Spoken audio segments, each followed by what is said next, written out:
Hey guys, tonight we find ourselves wandering through the threads of ancient myths, drawn to the ever enigmatic Dionysus.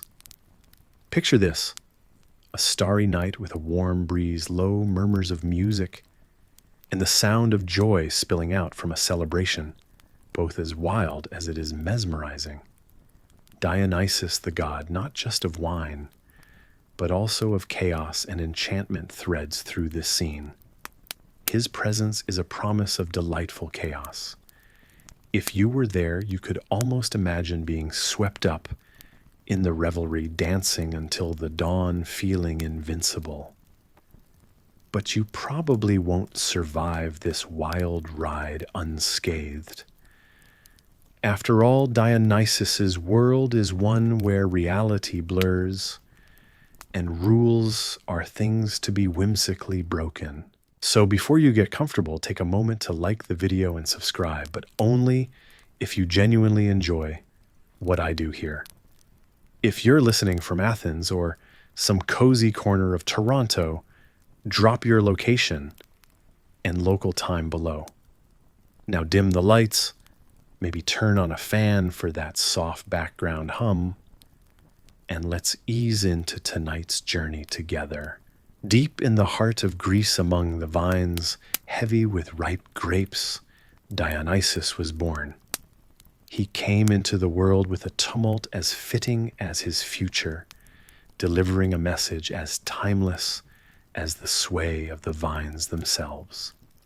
You can almost feel the soft earth under your feet as you walk through the dimly lit vineyards of Thebes where his storied birth took place. Some say his mother Semele was a daring mortal woman who caught the eye of Zeus, king of the gods, risking it all for love in a divine affair. Tragically, her love was her ruin, consumed by Zeus's true form, like a leaf in a sacred fire. History isn't clear on how, but somehow Dionysus was stitched into Zeus himself, nurtured until the time was right for his second birth. Imagine being sewn into the very fabric of the stormy sky. Now that would be enough to change anyone.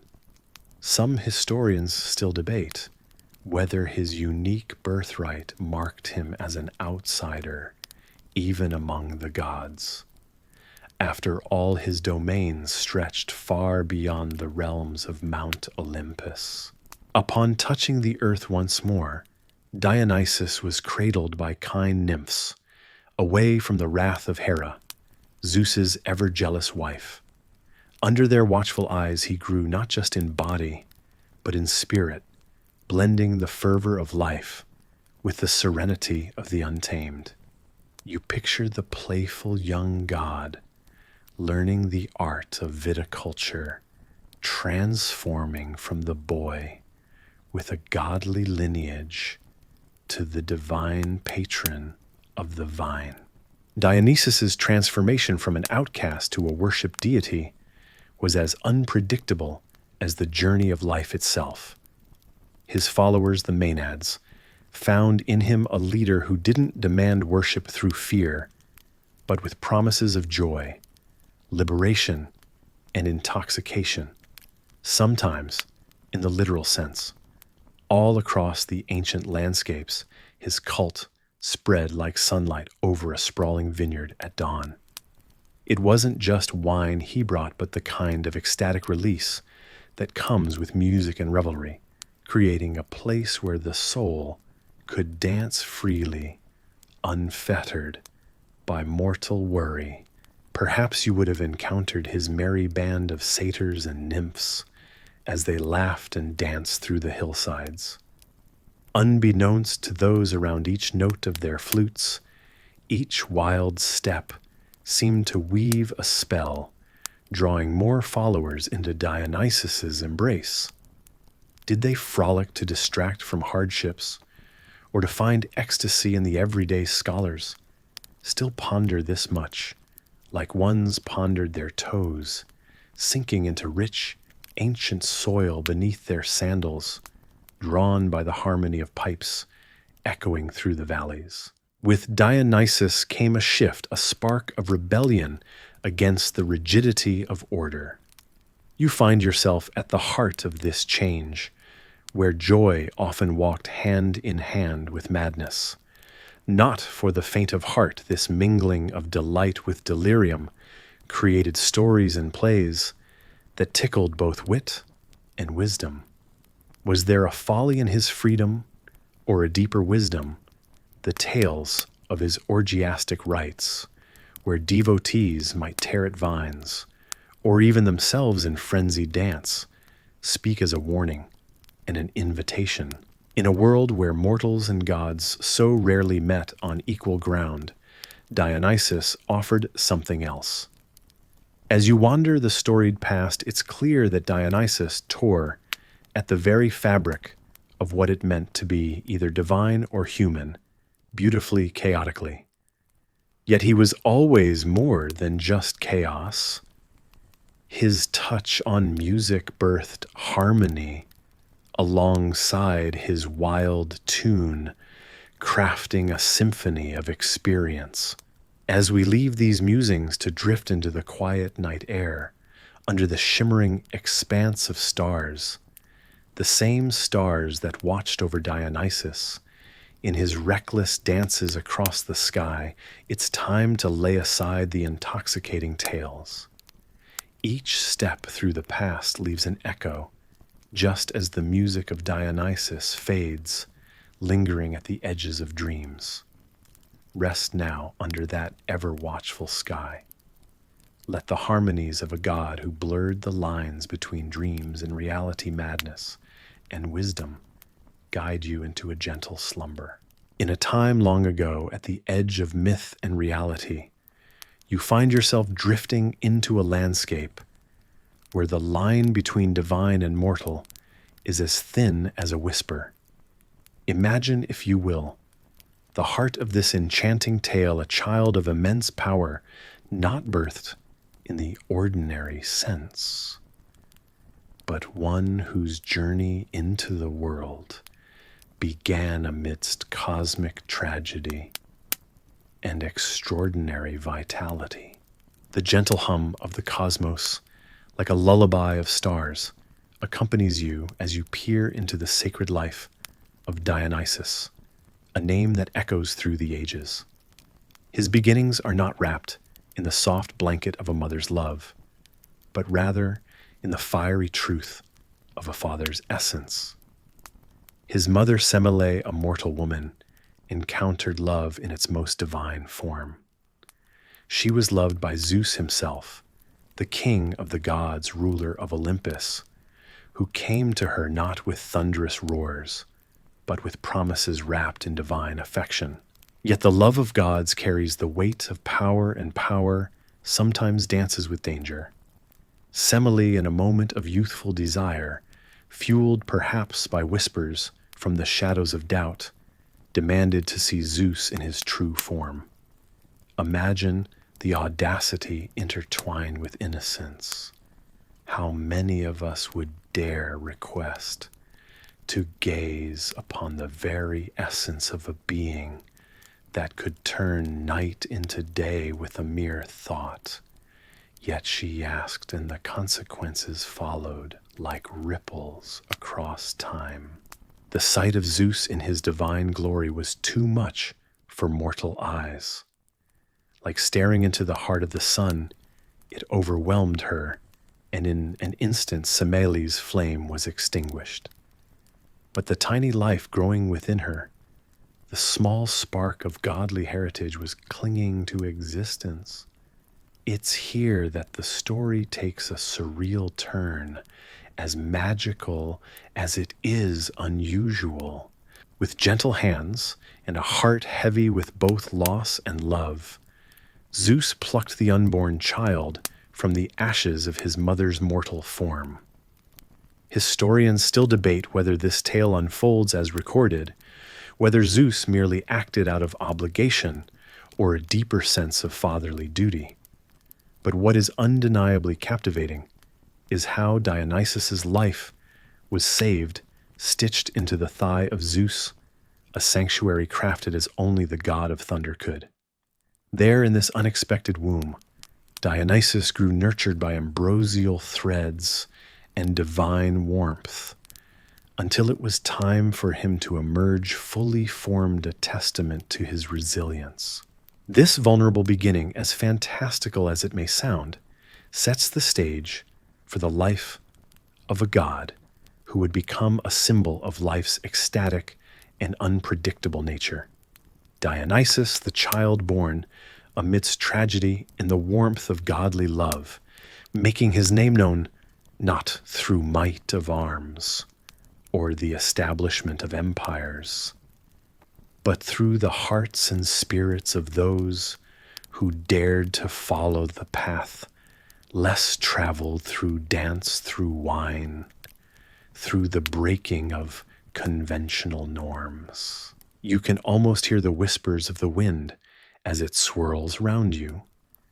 Imagine it carrying tales of Dionysus to distant lands and peoples. It's a soothing reminder of how something can be born from the unlikeliest of circumstances, a lesson wrapped in the folds of myth and stardust. As your eyes begin to grow heavy with the gentle insistence of sleep, let your mind wander with these images of divine light, of a newborn god nestled within the fabric of the cosmos, and the promise of new stories waiting gently in the cradle of history. What other wonders wait in the chapters ahead of Dionysus's life? For now, let your dreams take you where they will, swathed in the gentle embrace of stories, as timeless as the stars above. The air is cool in the mountain heights, where a gentle breeze rustles through wild vines and ancient olive trees. You find yourself transported to a secret place far from the noise of the world below, where baby Dionysus giggles with delight. The spirits of the mountain have taken him under their care, enveloping the young god in a protective embrace. Raised in secrecy, Dionysus knows the touch of the bark and the song of the wind better than most. The spirits have a peculiar fondness for the boy, often using their mysterious energy to shield him from prying eyes and curious wanderers. Yet in their company, Dionysus is free to explore the simplicity of laughter and play. Can you imagine a world where your childhood companions were spirits of the earth, as whimsical and unpredictable as the clouds? Sometimes historians marvel at this immersive upbringing, wondering how it shapes such a unique being. Despite the mystery, what is certain is that these formative years planted the seeds of exuberance that would define Dionysus. From the curiosity of sprouting vines to the gentle sway of olive branches, Dionysus learned to sense the vibrancy of life around him. As you wander in this world, it's like the air dances with whispers carrying tales from far and near. You feel a twinge of adventure, as if stepping into a space where magic and reality blend seamlessly. Baby Dionysus grows up swinging from olive trees, his laugh echoing through the valleys, painting the landscape with a joyful symphony. His cradle is no ordinary one. You peek over large wooden casks, filled to the brim with an elixir more valuable than gold to these spirits' wine. It's not just a beverage. In this land, nurtured by secrets, wine holds stories, memories fermented over time, bold, robust, and often intoxicating. Dionysus, cradled within these barrels, listens to the tales the spirits tell over eternal feasts. As each drop ages, so too does the young god's enchantment with the essence of celebration begin to mature. Unlike the dull simplicities of mortal childhoods, Dionysus's early years are painted with shades of the divine. His world is full of flavors and aromas that tease the mind and senses. You learn how he's lulled to sleep by the hum of fermentation lost in dreams, sprinkled with the sparkles of wine-induced euphoria. In these moments, historians wonder, is this how the god of wine comes to be drawn to merriment? The answer, they admit with resigned humility, remains cloaked in the uncertain. Nature is his tutor, imparting lessons no scroll can capture. You see, amidst these rolling hills, a boy learns more than language and lore. He understands the rhythms of the earth, the pulse that guides the changing seasons. This carefree education nurtures his natural playfulness, teaching him that life's true poetry is found not in stagnation but in motion and laughter. Yet what surprises most is the sheer joy these spirits exhibit in raising a child so extraordinary. You'd almost think it was their purpose all along, to guide and indulge this young god toward his destiny. They serve as guardians, nurturing an effervescent potential that hints at explosive transformation. What is birthed in these simple joys is a spirit that will one day inspire reverence and revelry in equal measure. As you drift through the shadows of these ancient mountains, take note of how each twig and stone seems alive with possibility. There's a warmth in this secret cradle, where Dionysus learns to dance amid the leaves and climb as high as the sky permits. This place hums with an energy at once calming and invigorating. Who could guess that here among spirits and laughter, history is patiently molded with hands unseen? Within the vine's delicate grasp, Dionysus's tail continues to unfurl, like the tendrils reaching for the sun. What the world outside may eventually understand or not is that every laugh, every swing from a branch carries with it potential yet realized. So as you tread lightly through this enchanting narrative, remember it's a world crafted from joy, one that beckons you back whenever you need to touch the divine cadence of life. Legend had it that you might have never gotten your hands on that glass of red in front of you, if not for an accident, quite a lucky one though. There was once a man who hailed from antiquity, who amidst the dusty scrolls of time stumbled upon what many today would call the greatest serendipity, the discovery of wine. It was the story of how venturing into the sun with a simple leather pouch filled with grapes would lead to divine chaos. But let's start at the tale's beginning, where myths meet the sun-soaked earth, and you find yourself dust-covered eyes squinting against golden rays as they were back then. This is the land of ancient winemaking, where myths and mysteries intertwine. You've heard rumors of the silken liquid that could render courts jovial and make poets dream in colors unknown. Imagine, if you will, the texture of rough leather pulled tight under the relentless sun. There's a softness now, the warmth seeping into the seams, urging something to awake inside. It's a bit like the unpredictable adventures of antiquity you've come to expect when you look back at history, like a moment when you remember some stories talked of wild goats tilting their heads curiously. Goats who, if truth be told, might have trotted around these parts, nibbling on the spare vine leaves, and thrilling locals with their unexpected tipsy dances. Historically, there's mention of such serendipity and sometimes sheer chaos. And here your travel continues, deeper into the woven tapestry, where the everyday meets the extraordinary. You can almost feel the air around you cool as shadows from the age-old olives stretch long and comforting.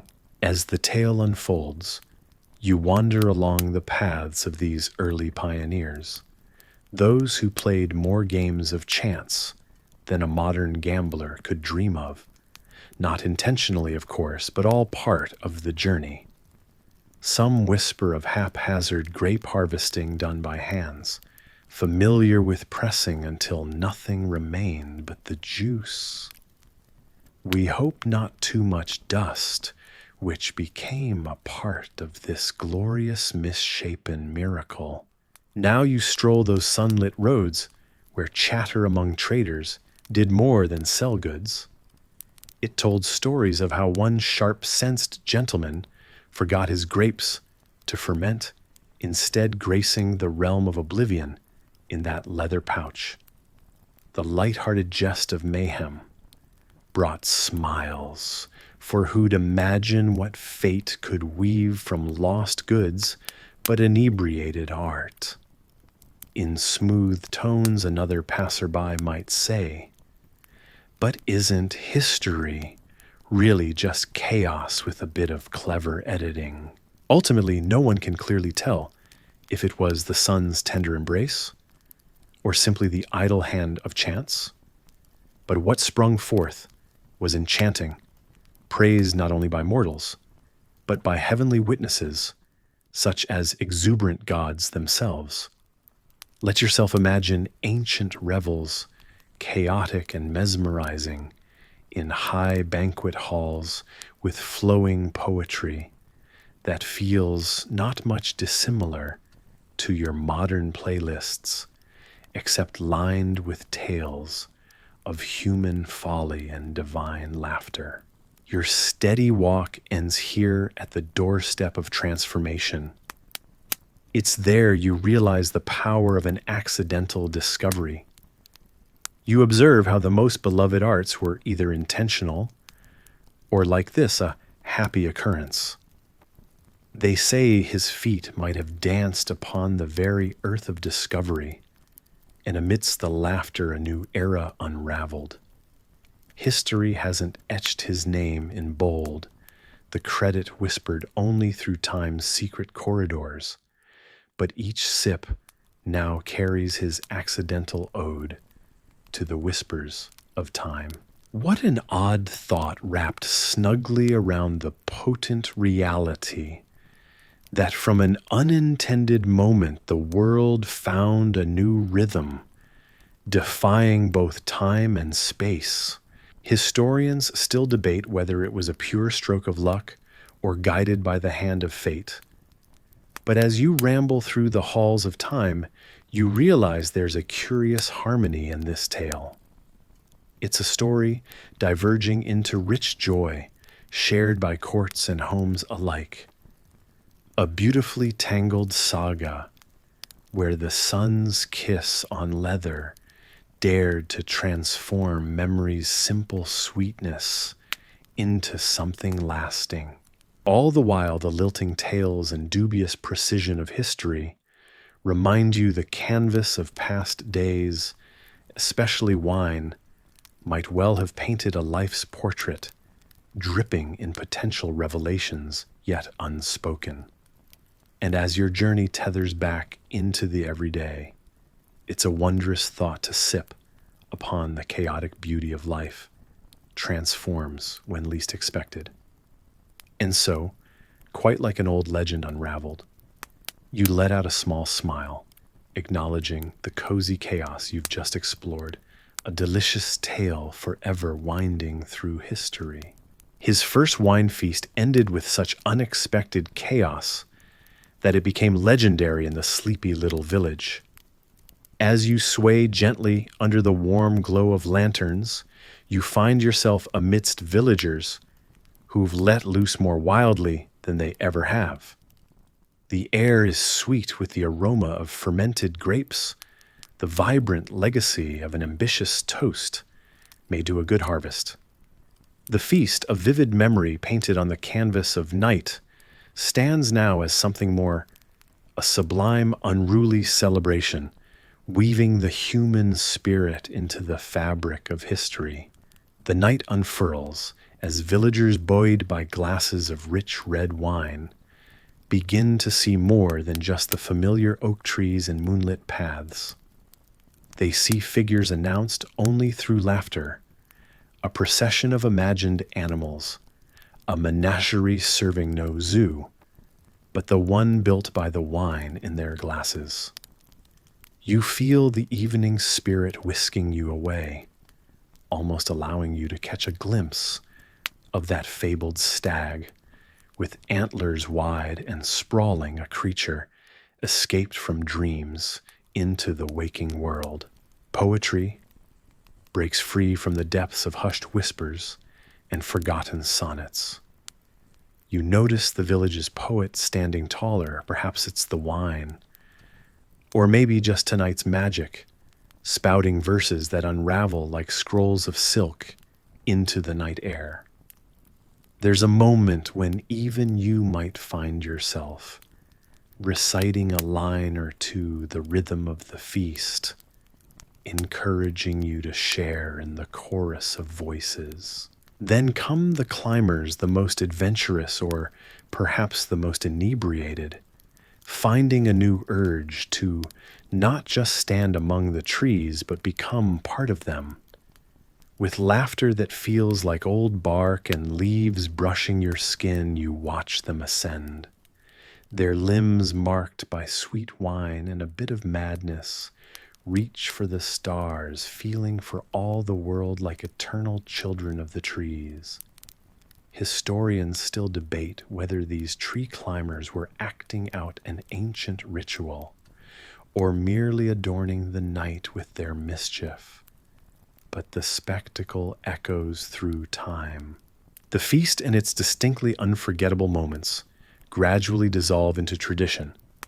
You hear older villagers insisting that these escapades mirror an age-old custom, revived by nothing more than curiosity and potent libations, while others shrug, citing it as an accidental tradition.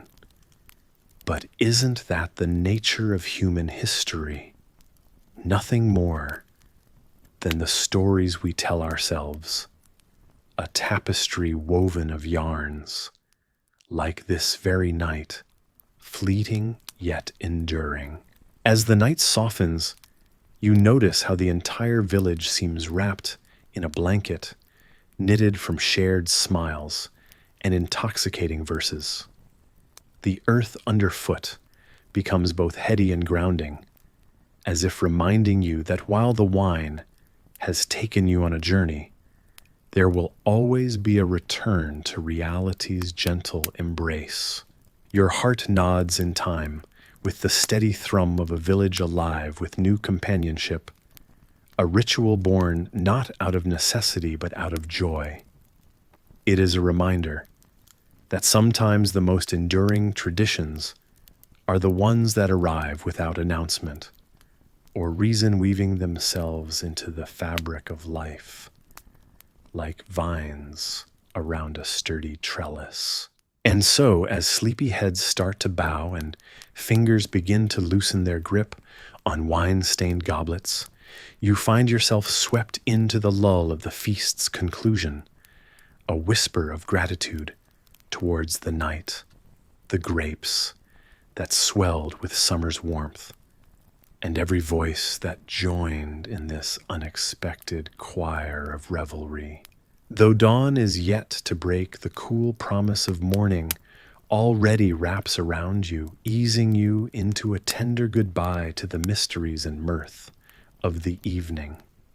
In this small corner of the world, you have experienced something profound, a night that gathers itself, into a tale not just remembered, but lived and repeated. As the first light of day spills across the sky, the village folds into itself, knowing wholeheartedly that by the next harvest, this spontaneous festival will call them back to the wine, the poetry, the laughter, and perhaps even those enticing heights among the trees. For this is history, a shared bond forged from nothing more than the simple wild celebration of being alive together, wine drunk, yet wonderfully aware.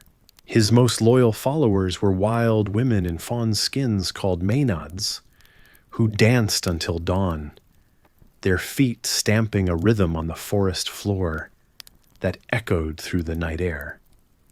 You find yourself drawn into the circle, an outsider intrigued by the wild, free nature of their revelry.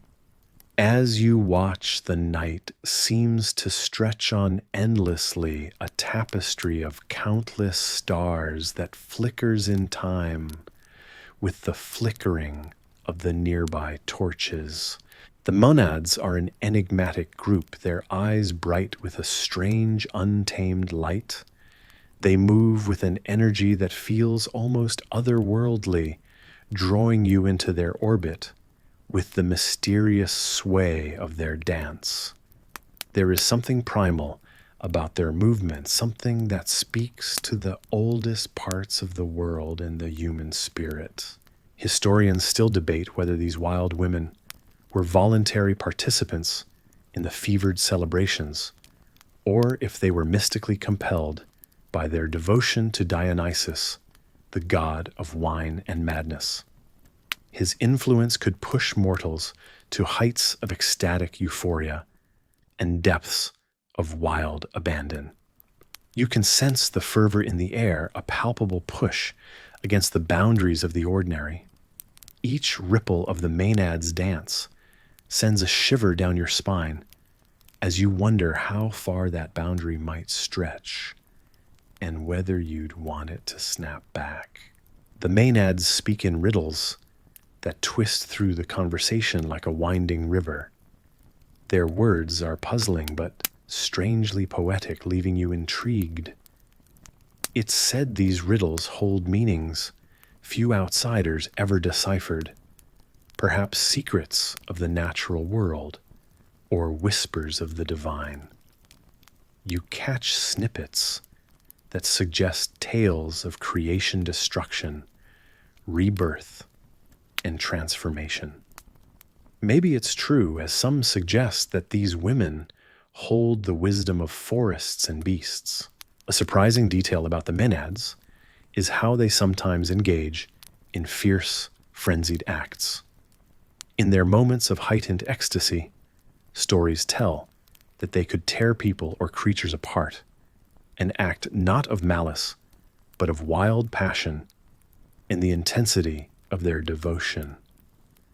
This thought hangs in the back of your mind like a dark shadow, reminding you of the delicate line between festivity and madness. Yet here, under the night's embrace, you feel a strange sense of peace. Among them, your heart beating in time to the pulse of their drumbeats.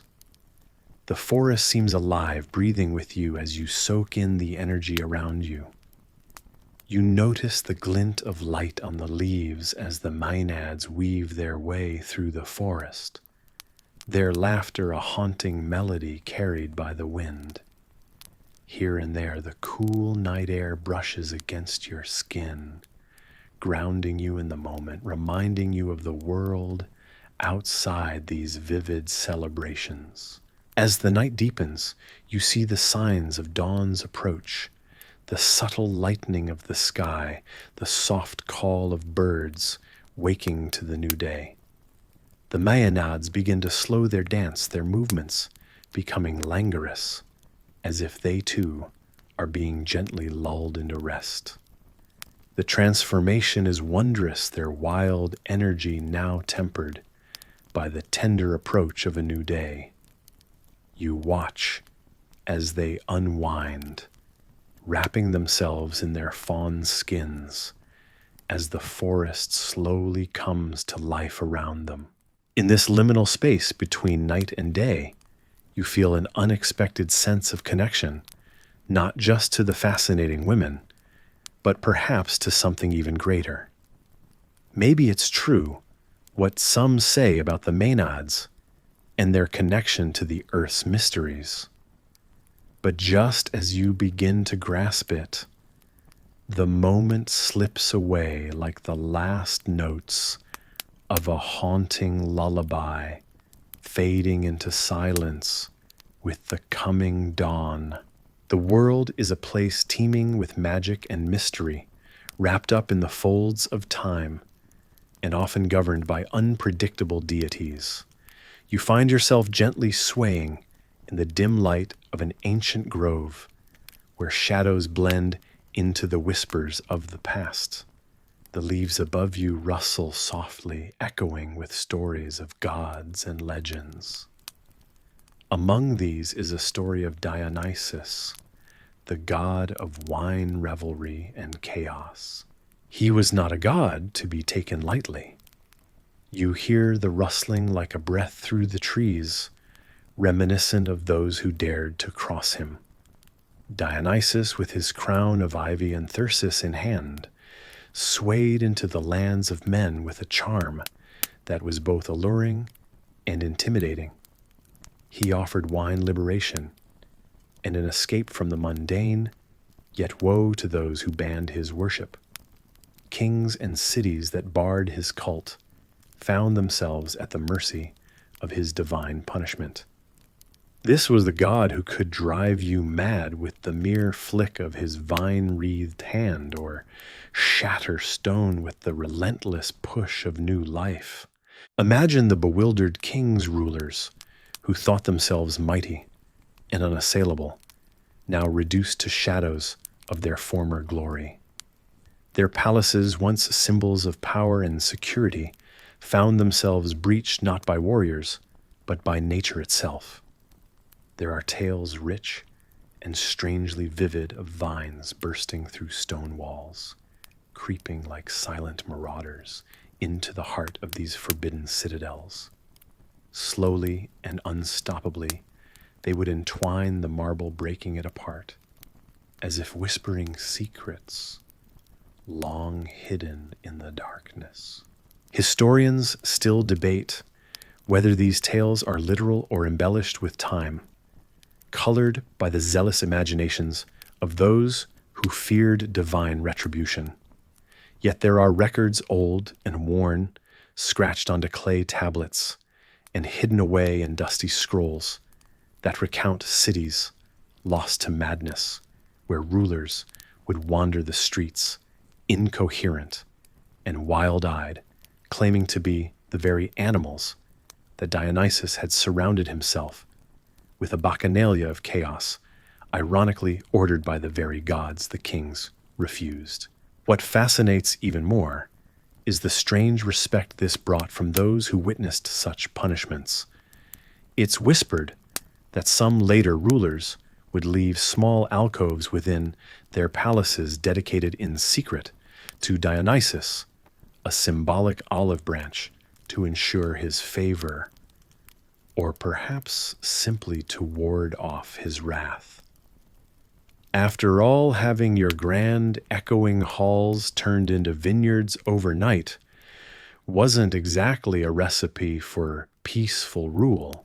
These temporal invasions Dionysus orchestrated bring to mind certain historical punishments of another kind, just as supernatural, some might say.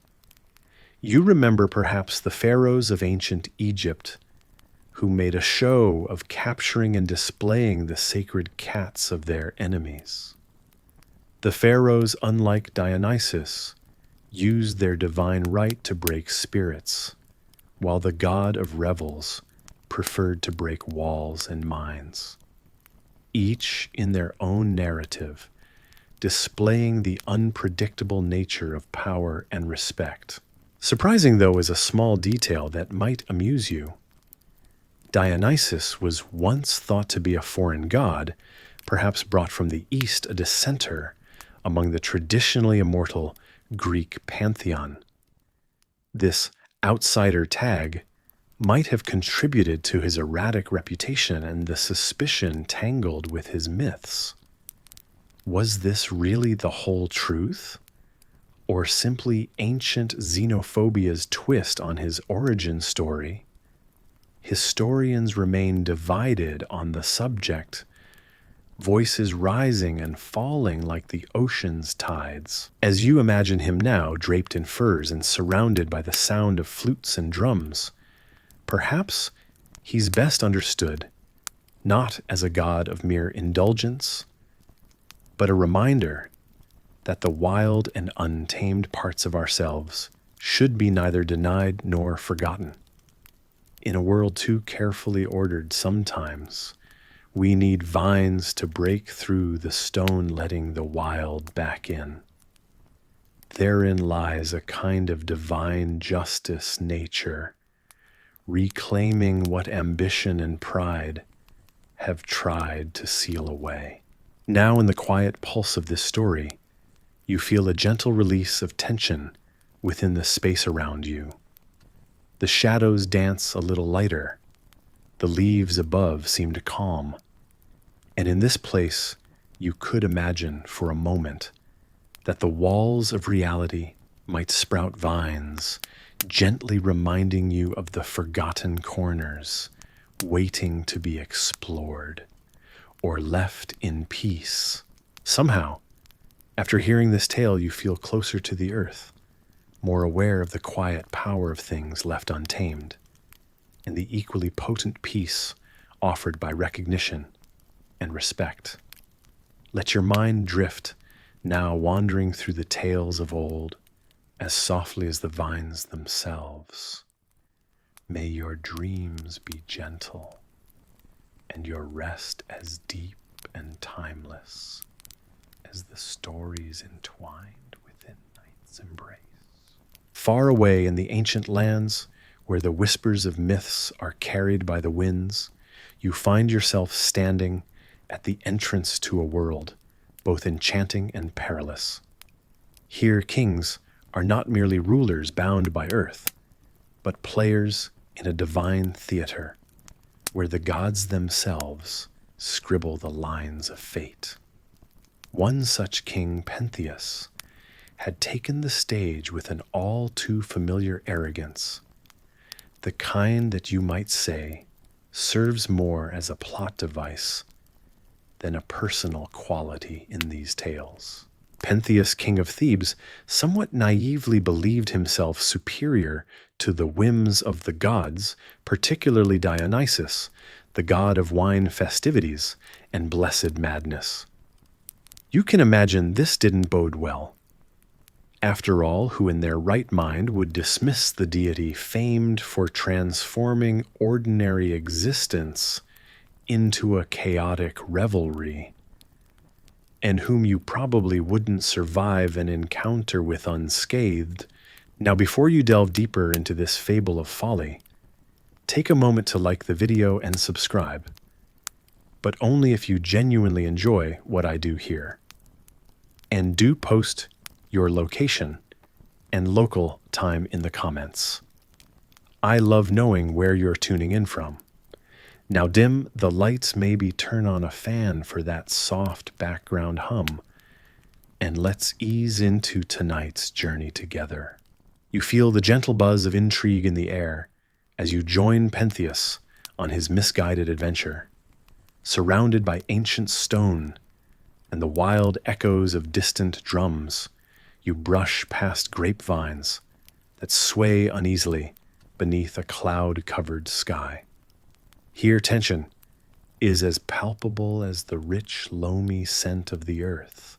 Pentheus, you see, was severely irked by the arrival of Dionysus's worshippers, the Maenads. These were women who, seized by the spirit of Dionysus, left their mundane lives behind to swirl in ecstatic dance upon the mountains. They believed in the power of Dionysus, a power so potent that even nature itself seemed to join in their revelry. But not Pentheus. He dismissed these celebrations as subversive, anarchic whims of madness. In a decision that would seal his ill fortune, Pentheus chose to mock the god openly. Why should we cater to delusions? He scoffed his voice, carrying the authority and ignorance of a king who believed himself impervious to divine wrath. And so, craving control and order where chaos reigned, Pentheus devised a plan as curious as it was ill-fated. Dear listener, historians still debate whether his decision was purely born of hubris or simply madness disguised as bravery. Whatever it may be, Pentheus resolved to spy on the Maenads, convinced that witnessing their worship would reveal the hollow heart of Dionysian ecstasy. You find yourself watching as Pentheus, donning the guise of a woman, ventures into the night, stepping cautiously amidst the rustling leaves and shadowy boughs. The earth beneath his sandals is cool each step, a steady thrum against the growing call of the Maenads' wild hymn. There's something almost commendable about his determination, though. You sense it hides an underlying fear. After all, what does one have to gain from challenging a god, if not a legacy or a lesson? The golden pale dawn finds you perched upon a rocky hill, alongside him each leaf quivering under the breath of morning's first light. As Pentheus peers through the leaves, the sight that greets him is one of untamed beauty, an almost cosmic dance of passion and reverence. The Maenads whirl like dervishes, eyes alight with a fire matched only by the sun inching over the horizon. In a twist fitting any tragedy, it's here in this sacred circle that Pentheus meets his own mother Agave. Yet neither life nor love halts her frenzy. Caught in divine ecstasy and failing to recognize her son, Agave leads the Maenads in their frenzied wrath. The brutal irony of his demise unfolds swiftly, too swiftly as you might find yourself wishing for the gentler closure of any other tale. The Maenads, led by Agave, descend upon him, driven mad by Dionysus' influence. Pentheus's disguise, meant to shield him, becomes nothing but a cruel jest of fate. There, amid the remnants of an unkind morning, with the chorus of the Maenads' lament trailing into a blur, you sense the story unravel into a memory, like the last note of a lullaby, lingering in the quiet of the night. As the shadows swallow, the sunlight softening the edges of the stark landscape, the lessons of old echo in the ether, the boundaries of power, faith and madness seem to dissolve under the teachings of humility and respect for the divine lessons you carry quietly back to the world you know. You understand that even today some truths rest just beyond our grasp, like shimmering visions on the horizon. Still, like Pentheus, in his dogged pursuit of understanding, you travel through tales and time, seeking and finding, unraveling and reweaving, caught in the weaving dance of stories without end. An end which, like a whispered echo in the night, lulls you gently into dreams yet to be discovered. You feel a whisper of cool air brushing past your cheeks, almost like a gentle nudge to follow me on this journey. Tonight we delve into the world of Dionysus. His tales are electrifying, soaked in both the sweet melody of transformation and the raw symphony of human instinct. Imagine standing amidst towering olive trees, sprinkled across rolling emerald hills, all swaying like ethereal dancers in a warm breeze. The sky above is a blanket of cobalt blue, dotted with stars that promise endless stories. And here, within this Grecian landscape, you're about to face the mesmerizing allure of Dionysus. But remember, surviving his realm requires more than just courage. You'll discover why wine, for him, was far more than a mere source of pleasure. It was a catalyst, a passageway toward freedom and sometimes somber tragedies. So before you get comfortable, take a moment to like the video and subscribe, but only if you genuinely enjoy what I do here. And hey, feel free to post your location and local time. It's wonderful to think of fellow travelers from every corner of the world joining in. Now dim the lights, maybe turn on a fan for that soft background hum. And let's ease into tonight's journey together. In ancient Greece, Dionysus wasn't just the god of wine. He was the deity of transformation itself. You find yourself standing in the heart of a bustling festival, the air thick with laughter and the tantalizing scent of ripened grapes. His celebrations, the Dionysian mysteries, were whispered about for their vibrant processions and the intoxicating liberation they promised. But beyond the festivity, the essence of Dionysus thrived in the momentary unleashing of human instinct, a phenomenon that could spring like wildfire from a seemingly innocuous sip of wine. This was not merely for pleasure, but a transcendent experience that peeled back the layers of civilized restraint. As the mellow hum of conversations surrounds you, your thoughts slide into the intriguing detail that historians often discuss, the transformative aspect of his worship, deliberately designed as a release from the ordinary.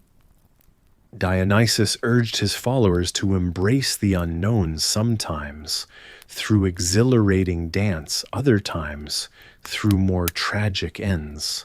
And yet there's an enigmatic shadow hanging over Dionysus's myth.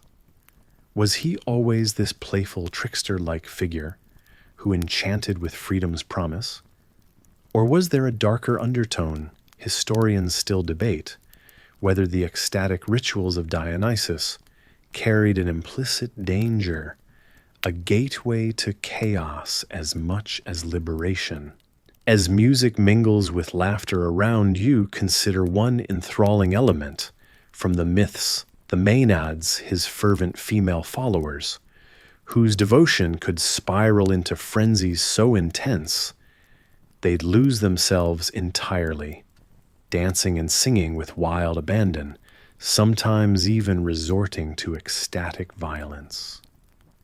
It's this element of controlled chaos and exquisite balance between rapture and ruin that paints Dionysus not just as a bestower of joy, but as a figure both revered and feared.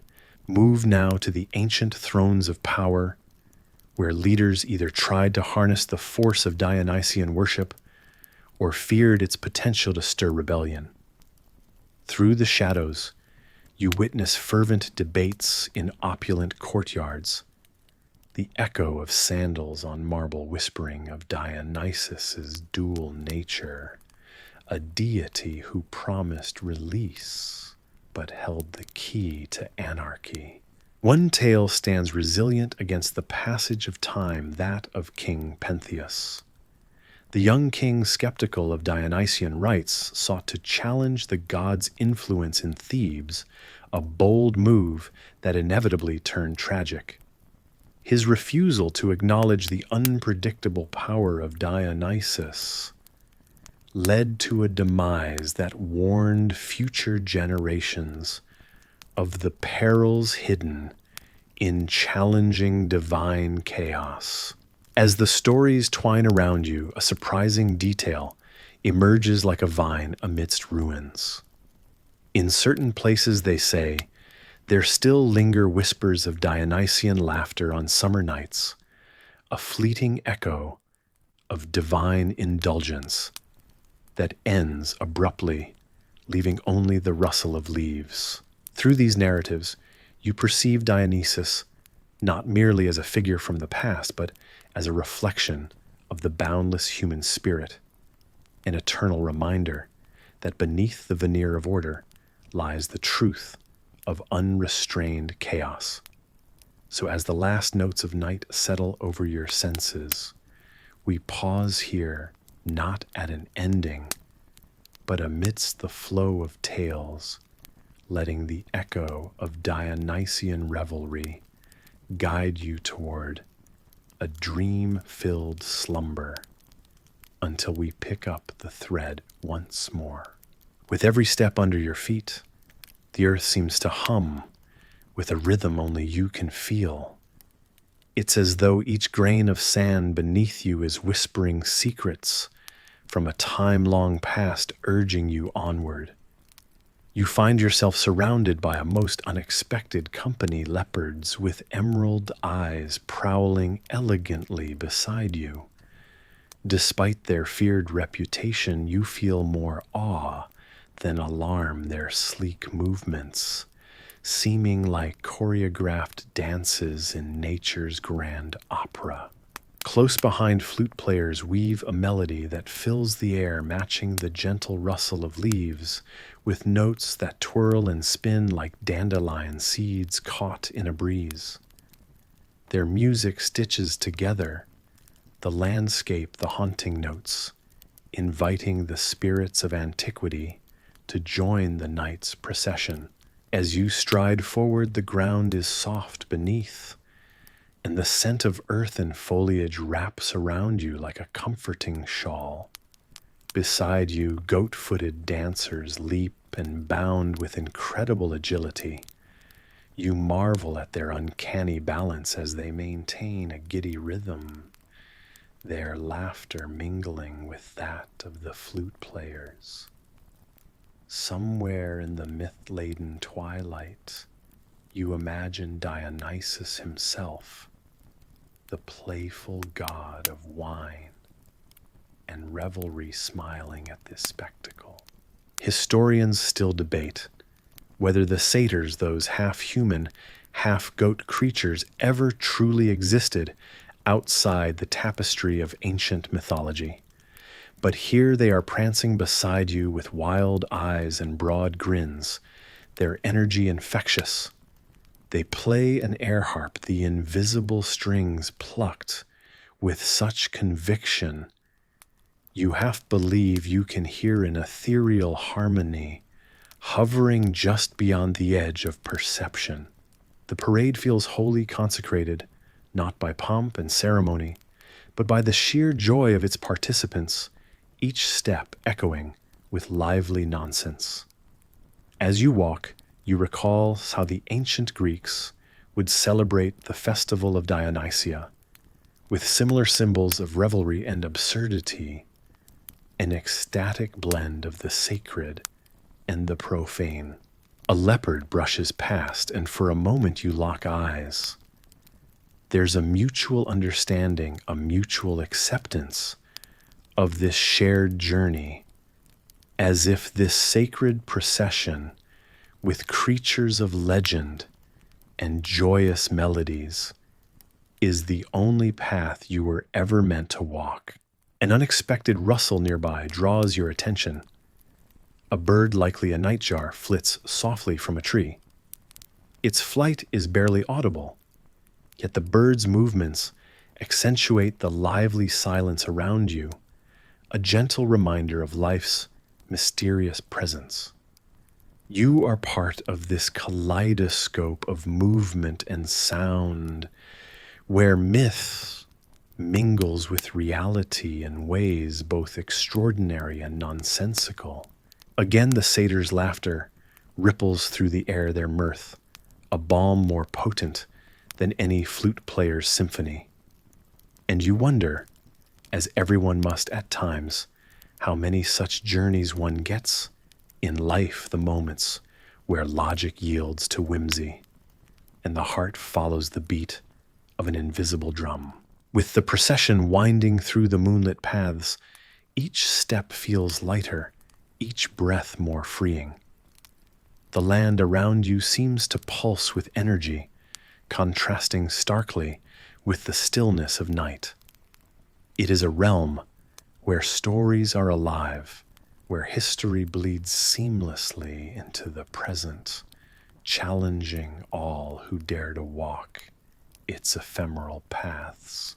Perhaps you will wake tomorrow with faint memories of satyrs and song, or maybe you won't.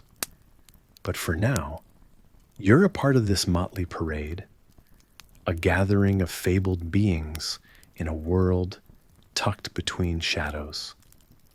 As your eyelids begin to flutter with fatigue, the gentle absurdity of it all tucks you in a last echo of laughter, fading into the warm embrace of sleep. The pirate ship sways gently beneath you as the salty sea air fills your lungs. It might feel exhilarating, this adventure across open waters, but don't get too comfortable. After all, you're not just any guest, you're kind of a hostage.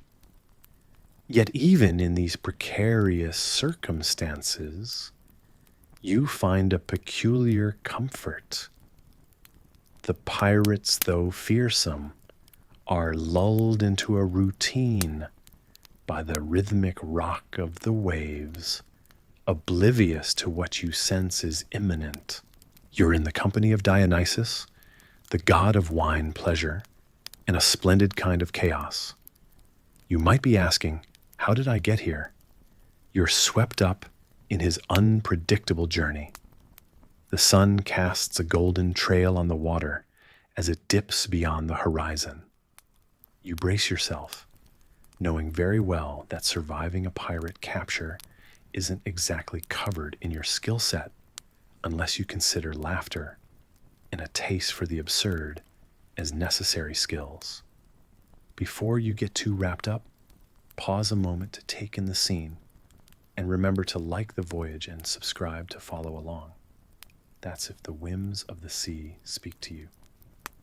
And hey, drop a line in the comments to let us know where you're tuning in from and what time it is.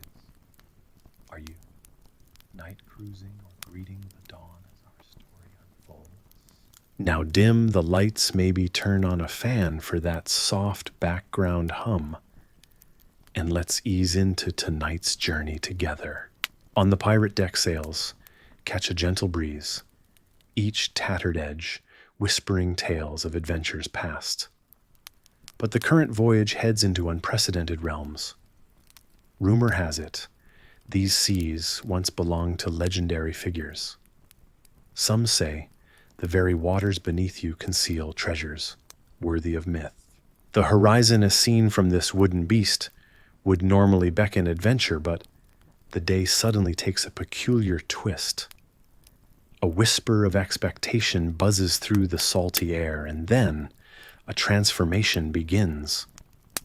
Dionysus, captive in body but not in spirit, closes his eyes as if conjuring the very will of nature. Almost imperceptibly at first, green tendrils snake their way up from beneath the ship. Vines unfurl, curling around the mast like a giant claiming its territory. Thick leaves burst forth, unfurling in the sun's waning light. You're living among the impossible, noticing the deck metamorphosing into a vibrant jungle. When it comes to Dionysus, nothing is ever dull. It's a known caution that he can turn any mundane situation upside down, but few could predict his next act. One pirate, oblivious to the burgeoning forest before him, stands wide-eyed. Have you ever seen such a trick? Whispers another, a hint of fear and awe mingling in his voice. You can only watch the transformation, mesmerizing yet surreal. The vines continue their restless journey, cascading downwards from the mast. Looking down, fronds part beneath your feet, revealing an expanse of verdant greenery. You might be a hostage, but amid the swirling foliage, the threat seems oddly diluted. After all, historical records do mention Dionysus's knack for reinventing reality. What was once a ship is now more akin to a floating island, alive with nature's vibrancy. Historians debate whether Dionysus's creations stem from divine will or mere whimsy, yet the result is undeniable. As salty air mingles with the sweet scent of budding blossoms, the crew murmurs restlessly, shifting from bewilderment to perturbed curiosity. A new sound rises above the whispering leaves, the melodic laughter of Dionysus himself. He stands unharmed, touched by sunlight filtering lazily through the leafy sails, an enigma in a sea of pirates. The ship remains in motion, moving into Dionysus's grand crescendo. One by one, the crew begins to shriek and shout, new sounds echoing across the waves. As you stare in disbelief, their bodies shimmer and twist, each form flickering replaced by the sleek, graceful bodies of dolphins, leaping joyfully through the sea. Perhaps nature is reclaiming them. Perhaps it's a divine jest. Either way, the ship, it seems, is no match for Dionysus' delirious imagination. Here and there, dolphins dance in curving arcs, trailing glittering droplets in the fading light. Their cries intermix with the distant call of seabirds, forming a strange sort of harmony. Though you're caught up in an awe-inspiring scene, one thing is clear: history's narratives are far from stage shots of ink on paper. You're woven into the fabric of myth, watching living what would only perhaps later find its place upon those written pages. Astonishment dances in your mind alongside 1,000 questions. In the middle of it all, Dionysus stands the eye of this extraordinary storm. Was he simply defending himself or orchestrating a lesson? Perhaps it's an extravagant jest. Academic circles discuss with endless fascination the duality of the gods, compassionate creators, and mischievous tricksters. Yet here on the now tranquil vine-woven sea, there's a sort of peace, a balance between chaos and calm. It seems through myth and mystery, even gods seek a kind of tranquility, wrapping their antics in laughter and leave-taking. The jungle aboard the ship remains a testament to an evening when time briefly paused. As the sun finally dips below the horizon, painting the world in shades of night, a gentle lull sweeps over you.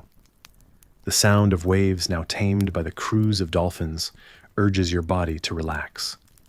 Deep breaths draw in cool night air, tinged with the earthy aroma of greenery. Relaxation seeps into your muscles, softening the day's excitement into gentle repose. You close your eyes briefly, imagining you're afloat on this serene sea, rocked by tender waves. The world drifts away gently. The tale of Dionysus in a sea of green lulls your mind towards dreams of distant lands, letting go of conscious thought. Inhale slowly, being present within the calm, each breath deep and soothing. The air around you quiets a soft hum, underlying the stillness. The stars above sparkle as ancient candles in the sky, reminding us of the stories yet to be told, just as complex and enchanting as this one. As your mind gently surrenders to the embrace of sleep, you carry with you the laughter of a god, echoing faintly through the heavens quiet as the gentle lap of waves against the faraway shore.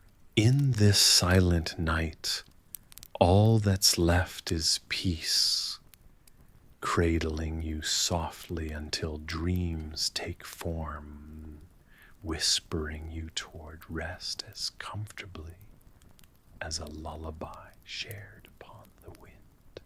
You sense the magic in the air as you prepare for this mythical evening. The rich tapestry of your surroundings is reflected in the ornate patterns of the mosaic floor beneath your feet, a potential riverbed for Dionysian shenanigans. In the distance, you hear the echoes of a flute and the distant laughter of a gathering crowd. Your mind drifts to the stories of those who dared to host Dionysus himself. Some claim their receptions ended with the floors awash in rivers of wine. Others tell tales of guests caught in fits of uncontrollable laughter or tears. So unpredictable were the effects of the god's presence. As guests begin to arrive, you cast your gaze to the horizon waiting. But time holds a curious standstill when divine beings are involved. Meanwhile, the house begins to hum with the energy of expectant guests, each one a whisper away from becoming part of a legend. You smile as your friend and amateur historian deeply invested in Grecian myths starts telling the group about a magnificent temple of Dionysus found in the ancient city of Thebes. Historians still debate whether people were driven there by religious fervor or sheer delight. In the festivities, she shares a wry smirk on her face, acknowledging both possibilities. The glow of oil lamps flickers against the whitewashed walls, and you notice the ivy creeping from the pergola overhead, perhaps a botanical greeting from your otherworldly guest. Wine flows freely, pooling in the dimples of your guest's laughter. Your mind drifts to another story, a banquet given to the god by the king of Lydians, where bare tree branches burst into bloom overnight, heavy with fruit. You're jolted back to the present as one of your guests points out that the olive trees outside seem taller, fuller than just hours before. You wonder, could it be? Then the smell of grapes ripened under the Mediterranean sun fills the room. It's so strong you almost taste it. And as you close your eyes, letting the scent wash over you, you can hear the vines whispering in languages only they and Dionysus truly understand. You open your eyes and realize the room feels different. Almost imperceptibly, a ripple of something ancient and primal passes through your gathering. It's subtle, much like the soft earth beneath a forest floor, promising change, a hushed breath before the storm, or perhaps before a blessing. As you move among the guests, you catch snippets of various conversations. One enthusiastic attendee shares the peculiar detail about how Greeks believed drinking wine without water was barbaric, an act of the untamed. Yet tonight water seems a distant thought, replaced by the liquid amber dancing in their goblets. A leisurely current of laughter follows a rather spirited guest as she recounts a tale, slightly embellished, about the time she swore she witnessed a potted plant bloom mid-conversation at another historic gathering. And then it happens. A sudden chorus of gasps rises as the roof gently shifts above you. The smooth planks bend and sway, stunned guests stepping back in startled awe, as rich green vines begin to snake and sprout overhead. Leaves unfurl with leisurely grace, and before anyone can fully comprehend, the sounds of rustling treetops fill your once quiet villa.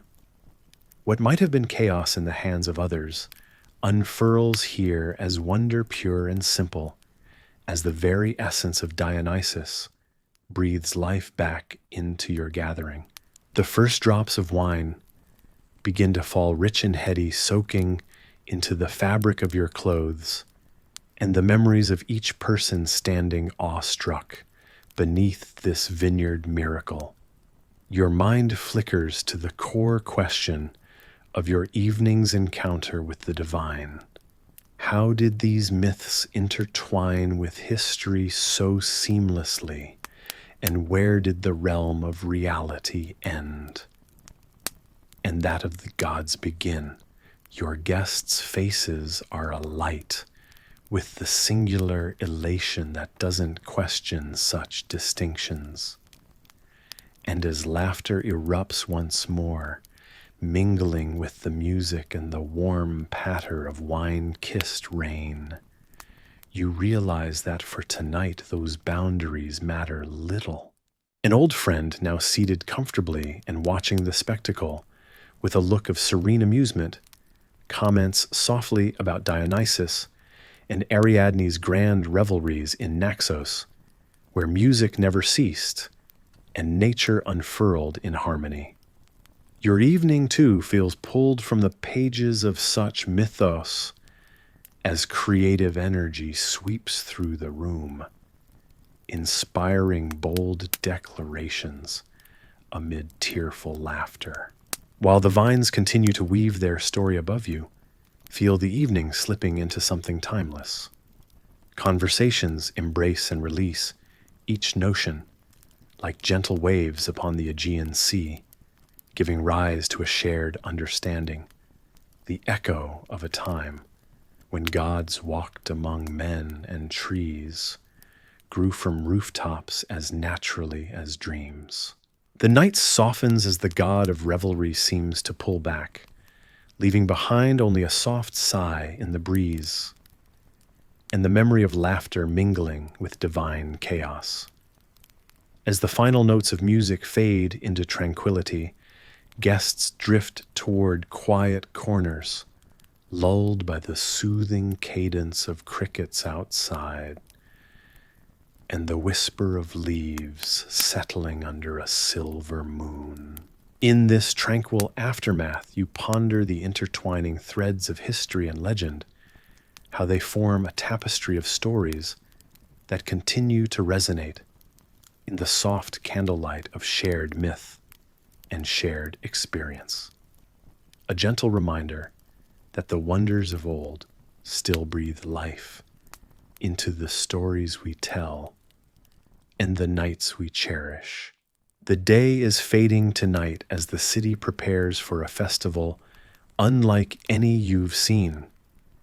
The air is filled with an excited buzz, a promise of something extraordinary. You wander through the cobblestone streets, where brightly colored banners and lanterns swing in the soft evening breeze, casting flickering shadows on the ancient walls. The aroma of roasting meats and sweet pastries wafts through the air, mingling with the laughter and chatter of people gathering for the festivities. Tonight you're stepping into a chapter of history where cities, realizing the brewing chaos within their bustling hearts, decided to conjure official festivals as a safety valve for their population's wild side. Just imagine masked actors strut around you, bringing to life tales of gods, heroes, and curious beasts with exaggerated gestures and booming voices. In one corner of the square, a ragtag band of musicians strikes up a tune, something akin to a rolling sea of sound that lifts your spirits even higher, just as it did centuries ago. Oh, you can't help but feel that tingling energy in the air, almost daring you to join in. Although don't be fooled. This was the ancient world's roller coaster, and you probably won't survive this without a little guidance. Historians tell us these festivals were a kind of controlled release where the masses could channel their inner wildness. People wore intricate masks, concealing their identities to ensure freedom of expression, and perhaps even a little mischief. Goat songs, known for their catchy tunes and humorous lyrics, were performed by choruses in tribute to Dionysus, the god of wine and festivity. These bawdy anthems were not just entertainment, but a way to pay homage to the cycles of nature and the chaos lurking in everyone's heart. The notion of public drinking becomes a shared ritual here, a way to bond and celebrate under the night sky. As cups clash together with laughter, you're drawn into the tradition that has long been a part of human history.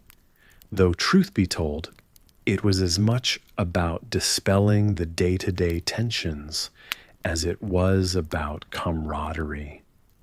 There are whispers among historians about the exact origins of these festivals, debating whether they were more of a civic duty or divine inspiration. As the night wears on, the actors put their masks aside, revealing faces flushed with exertion and delight. You notice how even the most stoic observers begin to sway to the ancient rhythms, letting down their guards for just one night. The scenery around you morphs into a tapestry of laughter, vibrant costumes, and the sweet chaos of life in full bloom, just as it would have been pieced together from remnants of the past. Each step you take through this historical dreamscape draws you deeper into a world where the lines between reality and fantasy blur. Can you feel how the tempo of the evening slows as its participants gradually ease into a softer rhythm?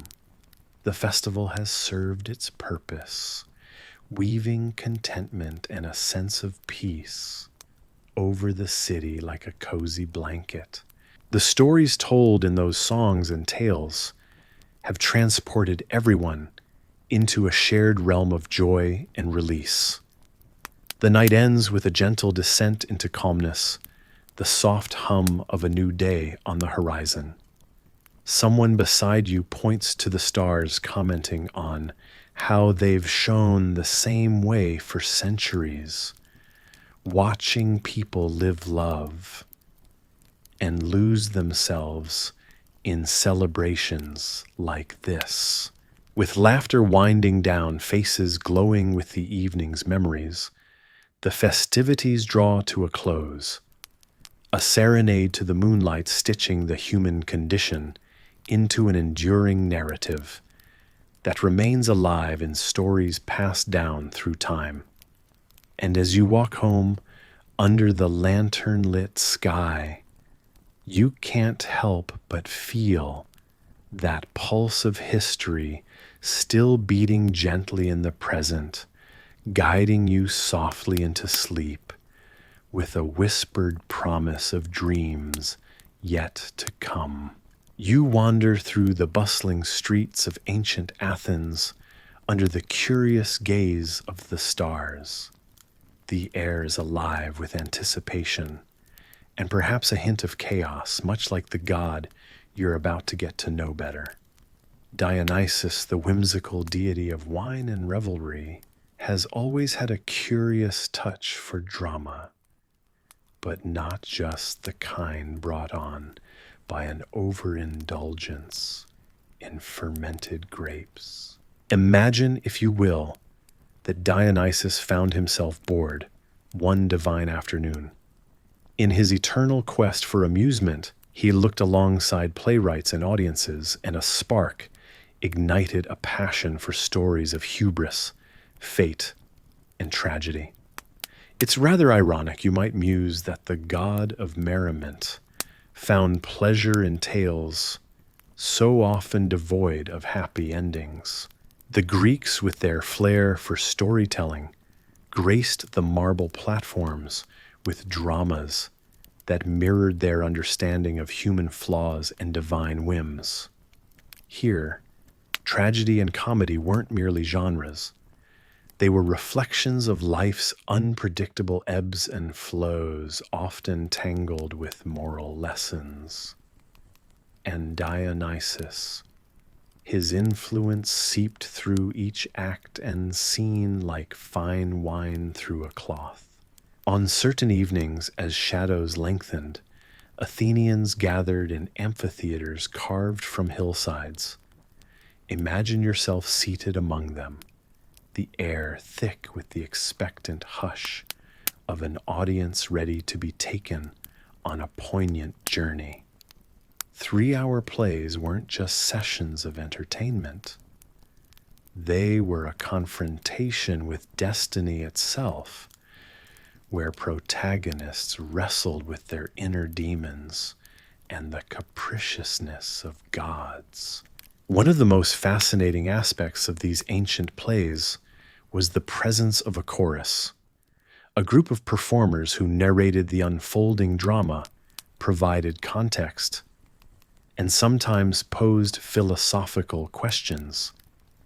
Imagine the chorus, a collective voice rising and falling with the cadence of ancient Greek echoing through the venue. Historians still debate whether the chorus's words were meant to soothe the audience's nerves or to heighten the anxiety of impending doom. As the performance unfolded, your attention would drift to the elevated gestures and expressive masks worn by actors, dictated by the need to project stories across the broad audience.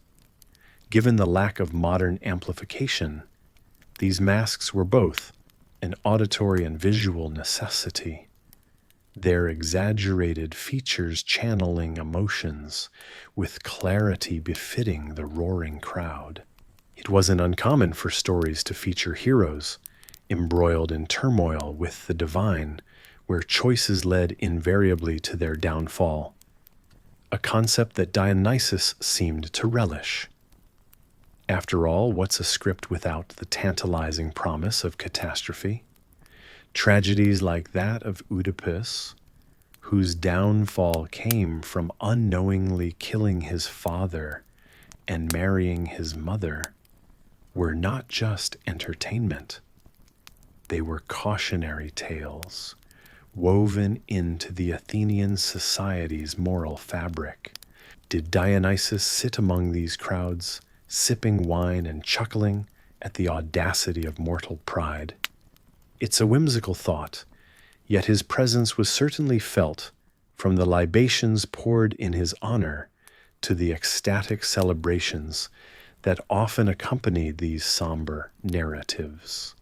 Each performance was in a way a tribute, a reminder that pleasure and pain are but two sides of the same theatrical coin.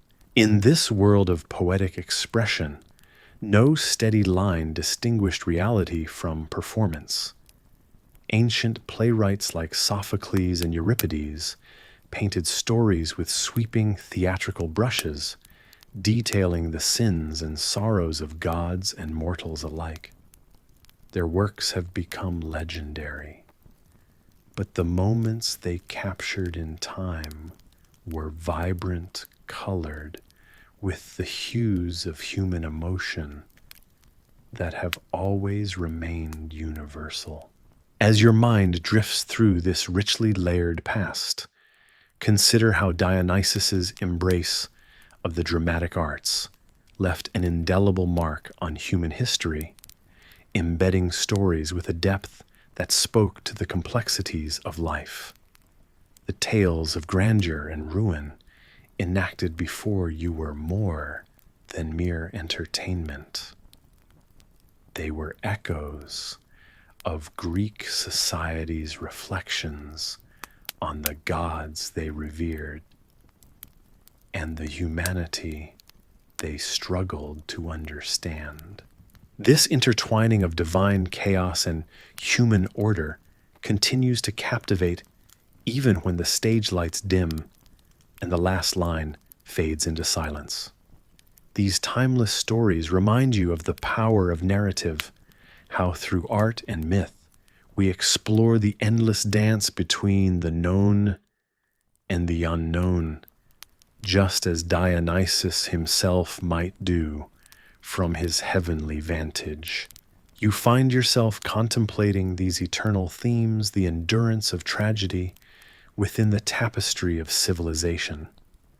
The world spins ever onward, carried on the shoulders of myths crafted under starlit skies, where chaos finds its repose in the rhythms of wine theater and history.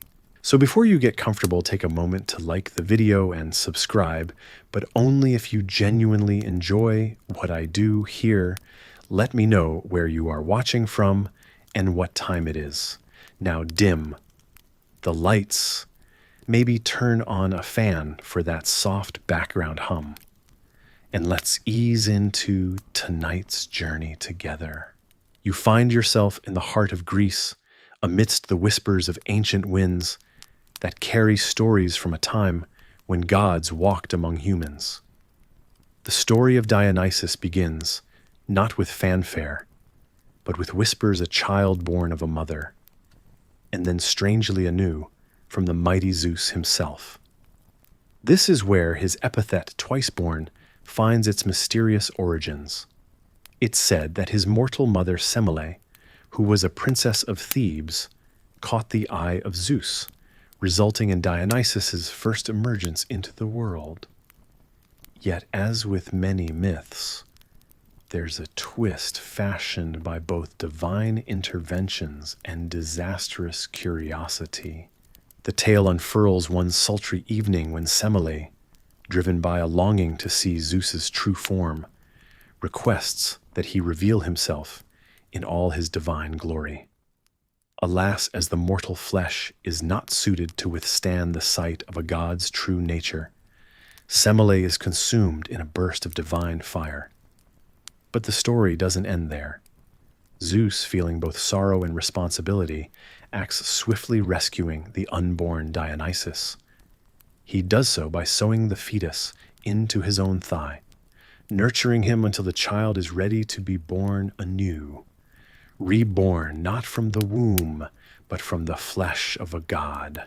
Historians still debate whether this peculiar birthing embodies the physical duality of Dionysus. He would grow to become a symbol of life and death disruption, and harmony a conduit between the mortal coil and the divine tapestry that is Greek mythology. Despite his gentle association with the intoxicating pleasures of wine, his character often bridged the gap between sanity and madness, a dance of duality he relished with abandon. In these ancient tales, Dionysus's journey is such that it takes him across oceans and lands as he is spirited away to be raised by nymphs, far from the prying eyes of those who may seek to harm him. His youth is shrouded in ambiguity and conjecture, but one thing is certain: his very essence becomes associated with more than just divine revelry. As he matures, Dionysus brings with him a celebration of life that transcends the mere act of drinking wine. The essence of transformation and rebirth becomes intrinsic to his character, just as his unique origin suggested. Perhaps what captivates hearts and minds, as much as his birth, is how Dionysus, despite his dual nature, often represents themes of inclusion and acceptance, drawing people from all walks of life into his fold where they might enjoy his blessings. This god, with his shimmering revelries and ecstatic followers, dances eternally on the boundary between civilization and wildness, an alluring paradox that calls to you even now as you drift further into this world of myth and wonder. This dual birth narrative hints at the eternal cycle of life reborn, as the grapes that wither on the vine grow into new life, a metaphor that surely rings through the ages. And so, you rest your mind upon these antiquated scenes, considering how stories such as these might have echoed across marble temples or under the vast canopy of stars, where time seems to sway like the gentle rustle of vine leaves in the breeze. Dionysus remains an embodiment of enchanting epiphany, a reminder that within our own lives there is room for transformation and renewal, much like the god whose tale whispers timelessly across the ages. As you find yourself surrounded by the gentle glow of twilight, imagine the sea whispering its secrets to the shore, while the stars start to sprinkle their light across a velvet sky. This is how you find Ariadne on a lonesome island, looking out into the vast expanse of the ocean. Her heart is heavy, not just because of the betrayal by Theseus, who had promised her a future filled with adventure, but left her stranded instead. Yet out of this silent despair rises a new chapter, whispering of wonders that even the most ancient stars hadn't seen. Just as you start to pity the abandoned princess, you spot a figure emerging from the remnants of a hazy dreamscape.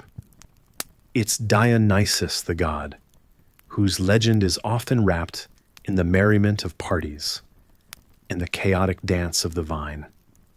He steps from the moonlight, each step a harmonious rhythm that seems to calm the very waves. It may surprise you to know that Dionysus isn't just about the wild ecstasy of feasts and the chaos of the revelry. He can be quite the benevolent hero when the occasion calls for it.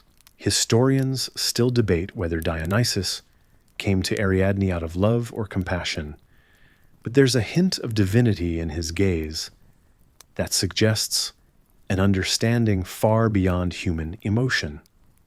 As he approaches her, Ariadne's despair turns to disbelief, which soon melts into a cautiously budding hope. Imagine that feeling of recognizing kindness when you least expect it, like a gentle hand on a weary shoulder. You can sense the atmosphere shift on the island from the haunting solitude to a serene and promising refuge. Dionysus offers Ariadne not just the solace of companionship, but a chance to transcend the shackles of her past. With a light touch reminiscent of threads weaving a tapestry, he lifts her from her earthly bonds, promising to elevate her to the heavens. In an act transcending mortal generosity, Dionysus pledges to make Ariadne his immortal queen.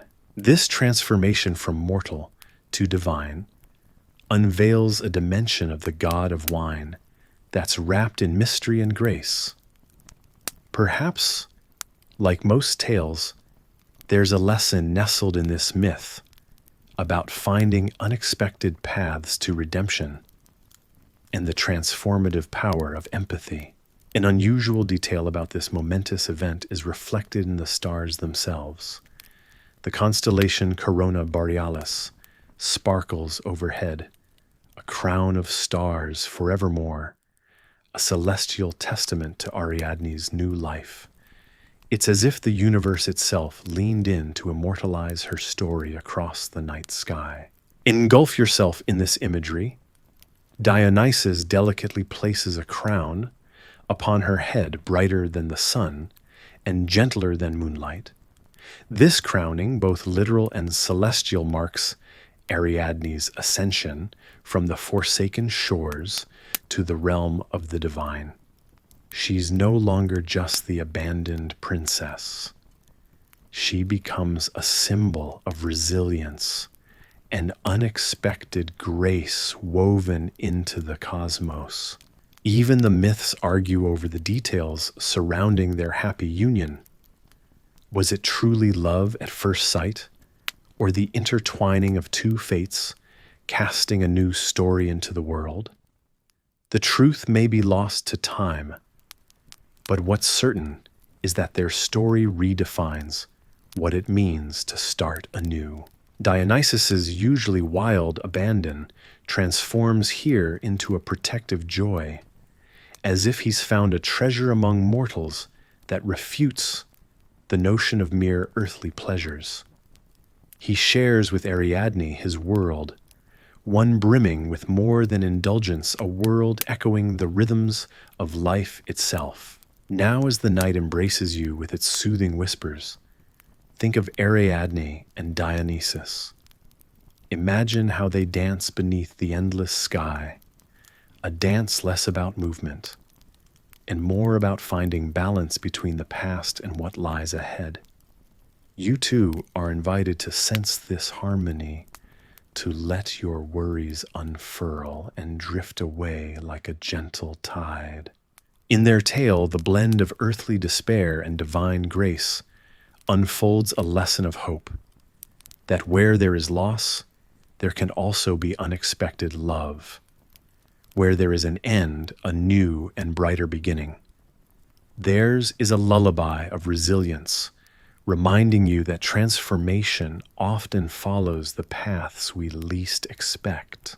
As you cradle these thoughts, let the rhythmic pulse of the universe guide you towards a peaceful slumber, knowing that even in the stories of the gods, empathy and redemption can turn solitude into splendor. The essence of these ancient myths lingers, soothing you into dreams as serene as Ariadne's star-strewn journey across the cosmic dance floor. Under the swirling canopy of stars, you find yourself wandering through the rugged hills of ancient Greece. The air is scented with the crisp, wild aroma of pine, mingling with the distant murmur of a tambourine that seems to come from nowhere and everywhere at once. It's one of those nights where the boundary between reality and dreams feels exceptionally thin. As you walk, you recall the whispers and stories that surround the god Dionysus, a deity both feared and loved, a god of wine pleasure, and in some surprising circles, resurrection. In hushed tones, tales are told of secretive cults that revered Dionysus as more than just a bringer of ecstatic joy. These cults viewed him as a symbol of life, death, and rebirth. The narrative unfolds like a rich tapestry, with each thread unraveling myths and rituals that ancient followers fiercely guarded. In the dim glow of moonlight, you imagine being initiated into these mysteries, where Dionysus is not just a god of the vine, but a bridge to the enigmatic underworld holding the key to eternal cycles of reincarnation. You continue along the winding path, the ancient land silent, save for the rustling leaves and the distant call of a nightbird. Somewhere ahead, a hidden grove opens up, and you feel the presence of something timeless, as if the spirits of those who once worshipped here still linger. Despite the solemnity, you chuckle softly to yourself, remembering that not all stories of Dionysus are so grave.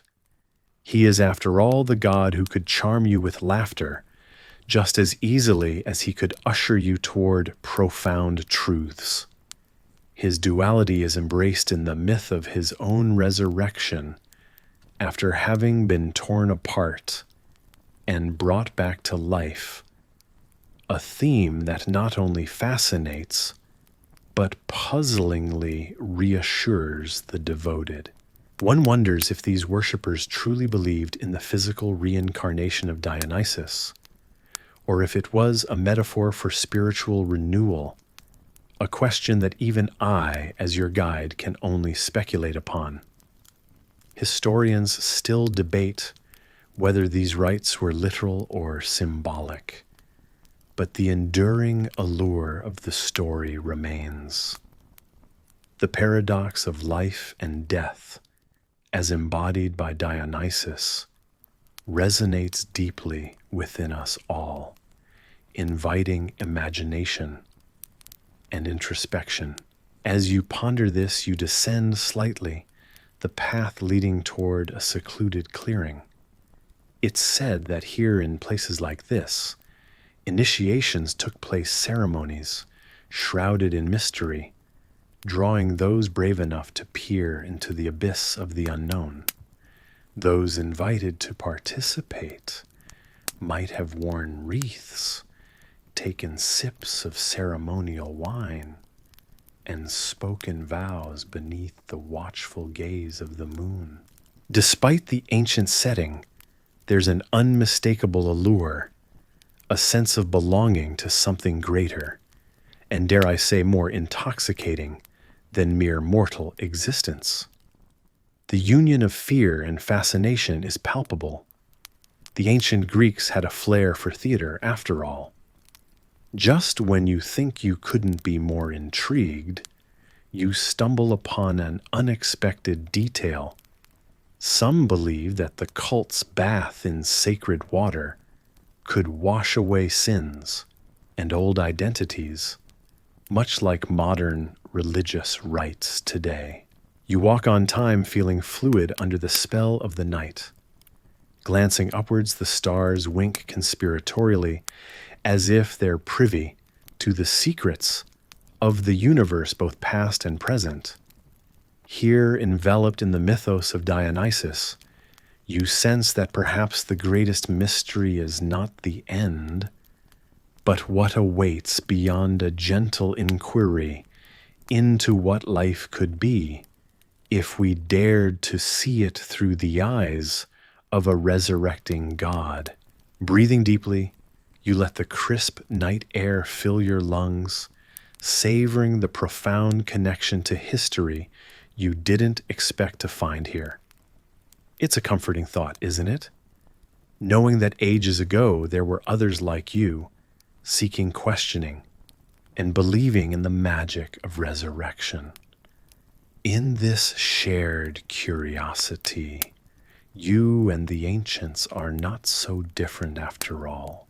In Rome, the vibrant heart of an empire, you journey through a city, abuzz with life, where narrow streets echo with the clamor of merchants, the chatter of citizens, and the melodious strains of music in the air.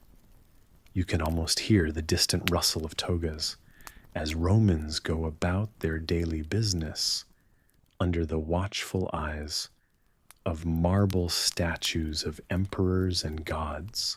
But there's one deity who seems to hold a particularly intriguing influence over the city, Bacchus, the Roman answer to the Greek Dionysus, the god of wine, fertility, and ritual madness. His presence is felt in every vineyard and feast, an inspiration for revelry and perhaps a bit of chaos. You see, Bacchus represents both the ecstasy and excess that wine can bring. The Romans embraced him with open arms, and quite possibly with goblets overflowing with their finest vintages. Imagine yourself walking through a grand Roman atrium, vines twisting around columns, grapes so bountiful they drip from the latticework above. Here Bacchus isn't just a god. He's the honorary guest of every party that spills wine unto the floor and fills the night with song and laughter. His worship morphed into what some might cheekily describe as state-sanctioned wine orgies, with celebrations that could put modern-day festivals to shame. You can almost see how the dancing shadows flicker in the torchlight, creating a scene of joyous decadence that seems both thrilling and slightly overwhelming. Now picture yourself as a Roman citizen caught in the whirlwind of these bacchanalian festivities. The tradition is so entrenched that entire months are dedicated to Bacchus, and the city pulses with the promise of pleasure and liberation.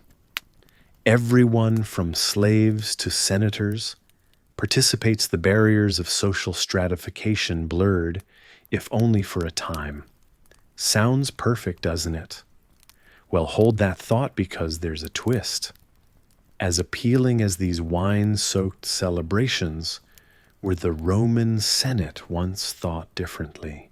Historians still debate whether it was the wildness that made them nervous, or the threat these gatherings posed to the social order. Imagine the senators frowning, their severe faces lit only by the pale glow of lamplight. They passed a decree, the Senatus Consultum de Bacchanalibus, effectively attempting to ban these vibrant rites. It's a curious fact, isn't it, that a celebration so beloved would face such scrutiny. Despite the attempts to curb his worship, Bacchus thrived in the hearts and minds of the people. Whether it was a tribute to his intoxicating influence or a silent rebellion against the rigidity of law, the celebrations never truly faded. Romans continued to find solace in the winery's embrace, and Bacchus lived on in colorful mosaics, his figure wrapped in vines and adorned in ivy. There's something mesmerizing about how Bacchus effortlessly danced between the lines of reverence and revelry, embodying the dual nature of indulgence, its joys and its perils. If you close your eyes, you can visualize the tendrils of grapevines weaving through every aspect of Roman life, as though whispering the tales of Bacchus and those who dared to celebrate him despite the risks. As you drift further, picture a picturesque countryside villa tucked into the rolling hills of Tuscany, where the legacy of Bacchus whispers through time. Surviving this so-called ban, the spirit of Bacchus continues to weave its magic from the grandest of city banquets to the humblest of countryside feasts.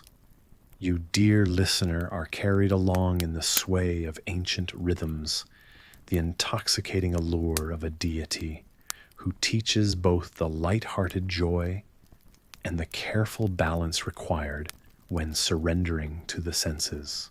And as the night deepens, so too does the tale. For the stories of the past continue to weave their magic around you like a gentle zephyr, carrying the scents of sweet harvests long past, reminding you that even when celebrations end, memories linger soft, as the whisper of grapevine leaves in a twilight breeze. His legacy carries on as you find yourself wandering through the echoing halls of a grand festival. The air is rich with the scent of grapey elixirs and laughter, the kind that fills a space with warmth and companionship. Here history isn't just told, it's lived, danced, and shared with every sip of wine, a tradition planted by none other than Dionysus, the god of the vine and revelry. You find yourself moving through the crowd, catching snatches of music that seem to come alive from the past. Theater masks are donned by actors who transport their audiences into tales of old. You might know that these theatrical expressions owe their roots to ancient Greek festivals honoring Dionysus. In these festivals, both tragedy and comedy were born, proving that Even from vine-drenched revels, art could blossom in magnificent forms. Historians still debate whether these festivals were just about letting loose, or whether they fostered something deeper, an existential respite from the rigors of daily life.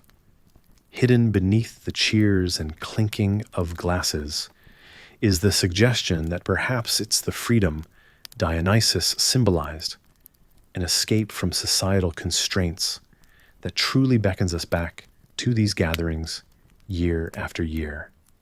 Maybe within those moments of libation-fueled jollity, we find a piece of that liberation ourselves. The same liberation sought centuries ago. You come across a quaint stall offering a wine so rich and luscious that you can't resist a taste. The merchant with a glint in his eye subtly hints at its origins, whispering tales of how wine known as nectar of the gods fueled the divine frolics of Mount Olympus. It's amusing to think how today's humble glass of wine shares this sacred connection, a timeless link to pleasures that transcend time. The laughter and lively conversations around you create a gentle hum, a soundscape reminiscent of stories shared and secrets told in confidence, just like the ones perhaps whispered to Dionysus himself. The festival around you swirls with color and history, an ageless dance of figures spinning beneath the stars. You can't help but wonder, as you sip this ambrosial brew, about the role of wine in not only clinking celebrations, but in crafting history itself. The theaters born here, testament to tales told and retold through the ages, all trace their lineage back to the vineyards where Dionysus's spirit seemed to dwell. It's almost as if in each glass is the essence of stories, yet to be spun, a call back to days when satyrs danced and gods laughed among men. Yet under the moonlit sky, something else resides. The acknowledgement that Dionysus' lasting impact stems not just from his mythical parties, but from the human need to connect, to express, to escape. It prompts a wry smile as you recall another debate brewing among historians. Could these festivals have also served as a cauldron for democracy to boil, where free citizens voiced opinions and playwrights challenged norms? This notion tickles at your imagination that perhaps even now in the swirl of modern life, we harbor echoes of Dionysus's festal freedom in our hearts. As the festival unfolds, it's easy to imagine how the laughter in the theater, the wine and the spirited debates offer a subtle defiance against life's strictures, each glass lifted high, each story passionately enacted, reminds you that the freedom Dionysus offered wasn't just about debauchery, but about embracing life with unrestrained joy. It's that liberating dance upon the earth we've continued to pursue ever since, an endless frolic meant to awaken the soul. As you begin to meander through the dissipating crowd, an unusual detail catches your eye: a group of performers tying intricate masks to their faces. A nod to ancient Greece, where actors wore masks to project their voices to vast audiences crowded in amphitheaters. They subtly remind you how both the masks and the plays themselves, acts of transformation, were rooted in Dionysian rites. Beneath the night's luminescent tapestry, the rhythmic cadence of cheers and performances begins to soften. It's a gentle descent into calm, a winding down from the crescendo of celebration. The sounds of the festival linger like an echoing lullaby, a testament to Dionysus' spirited legacy across time. One step at a time, you walk away with each pace, marking a return to your own quiet haven. The world around you slowly fades, much like the theater curtains gently drawing to a close. In this lull, you realize the festival's closing moments hold a promise that somewhere deep within this winding narrative lies the tale of Dionysus, whispering to us in the wind. As the lights dim, the soft sounds of the festival lull you into a state of peaceful reflection. You recall the stories of old, of satyrs cavorting gaily amid vineyards, and mortals tasting the joy of the gods. Somewhere in this blend of legend and reality, comfort washes over you, a reassurance that the stories, much like Dionysus's legacy, will rise again with the vine's new bloom. Tonight may you drift into the most comforting of dreams, where the echoes of laughter and the rustle of theater masks create a peaceful symphony. Herein lies the tranquil promise of a new dawn, where once again you'll toast to the legacy of dreams that Dionysus inspires. And so, under the soothing watch of a sleepy moon, the story carried along by ancient stars draws a gentle close. Until next time. Your breathing is slow now and your body heavy in the most delicious way, like warm bread just pulled from the oven. The air is still, but somewhere in the distance you catch the faintest sound, laughter light and lilting. It's not mocking, it's not loud, it's playful. Somewhere deep in the soft shadows of your dreams, a satyr is laughing. You're lying beneath a canopy of ivy leaves, their green fingers rustling with whispers of old revelries. You don't remember falling asleep here, but it's nice. You feel safe.